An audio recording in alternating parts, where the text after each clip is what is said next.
I'm still working inside the print dialog box, adjusting the settings for my document trappedblacks.ai, which is found inside the 11 printing folder. In this exercise, we're going to focus our attention on the placement and scaling options. So notice I could go ahead and reposition the artboard on the page numerically, or I can just drag inside of the preview in order to move the artboard on the page. Now note, if you do that you're dragging not just the one artboard, but every single artboard that you're printing. So if I advance to the t-shirt, for example, then I can see that it's been repositioned as well. These X and Y values, incidentally, represent the distance from the top left corner of the page to the top left corner of the artboard. So if you were to change these values to 0 and 0, for example, then you would nail the top left corner of the artboard to the top left corner of the page.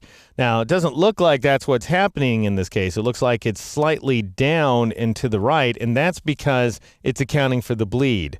So if we didn't have any bleed there, we'd be nailed to the top. And you can tell that if we switch to the first page that we're printing right here. Notice that its bleed, the top left corner of the artwork there, is nailed to the top left corner of the page. Now, this is not a good idea to enter X and Y values of 0 and 0 because it falls outside of the imageable area. So I'll go ahead and drag the artboard in a little bit. And notice this dotted outline here. That represents the imageable area of the page, which is the portion of the page that the printer can accommodate, that it can actually print on.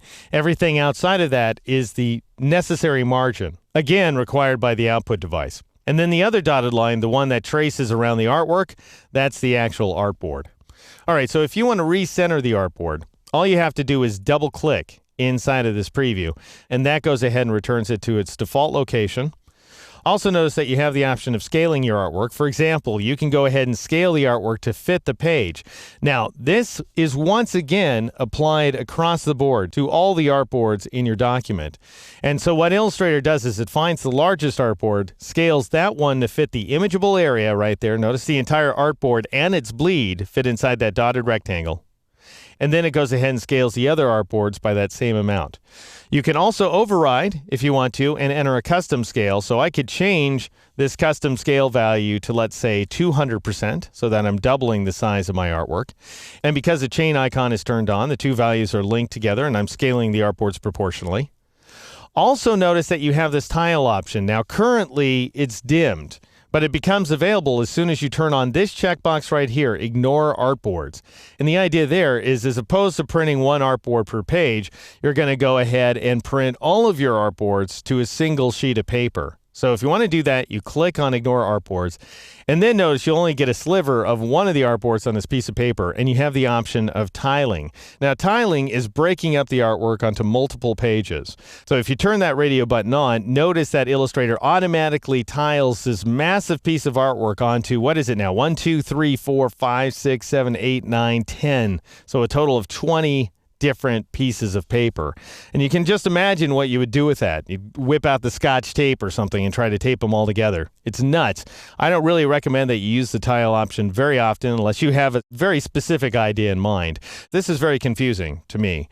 Notice that even though tile turns off custom scale is still at work. Even though it's telling me 100 and 100 and those values are dimmed, I am actually scaling the artwork to 200%. So if I was to switch back to custom scale and I was to return this value to, say, 100% and press the tab key and then turn on the tile option, notice that I get a very different result. This time I'm tiling the artwork onto 5 pages, which is the same number of pages I had in the first place. It's just not doing as effective a job anymore, which is why I would go ahead and turn tiling off. I might fit to page, might not. I'm just going to go ahead and say do not scale. So we restore the artwork to 100%. Now that seems to have messed up a few of my other settings. The reason being because Ignore Artboards is still turned on. So I'll go ahead and turn that checkbox off and everything's back the way it was before. Just to be safe, I might turn on auto rotate as well. And then notice down here you have the option of specifying which layers you want to print. So you could say that you want to print the visible and printable layers. In other words, you can specify on a layer by layer basis, incidentally, whether it prints or not. And this print layers option will go ahead and respect that by default. However, you can override that. You can say that you want to print all visible layers no matter what, whether you have printing turned on or not, or you just want to print all layers even if they're not currently visible. So those are your options. Once you've got done setting those, and we've got a bunch of other panels of options to choose from, but at this point in time, you might want to go ahead and print your document. That's perfectly acceptable, of course.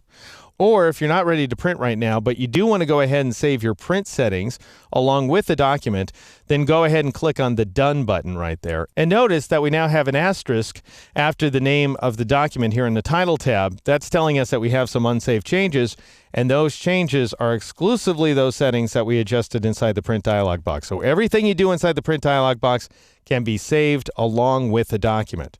One other thing I want to show you, since I mentioned that you can specify whether a single layer prints or not, go ahead and double click on any one of these layers. That brings up the Layer Options dialog box, and there's your print check box. If you turn that off, as I will right now, I'll go ahead and turn it off, click OK. Then notice that you get an italic layer name, but otherwise you're still seeing the contents of that layer. And that happens to be the media layer, which is located on the 4th and 5th artboard. So I'll go ahead and switch over there. And you can see that those elements are still visible. However, if I were to go up to the File menu and choose the Print command again, and this time I am respecting whether the layers are printable or not, as by default, if I switch to the next page, this is the 4th artboard, because I specified I'm just printing the 2nd, 4th, and 5th artboards. Notice that there's nothing to print on the 4th artboard because I specified that this layer not print. And on the next artboard, the 5th artboard, the Ghost Robot, he's on a different layer, but the T-shirt's on that same media layer. Now, if I want to override that, I can. I can say all visible layers, please, and then that information will come back. So you have that kind of control here inside Illustrator.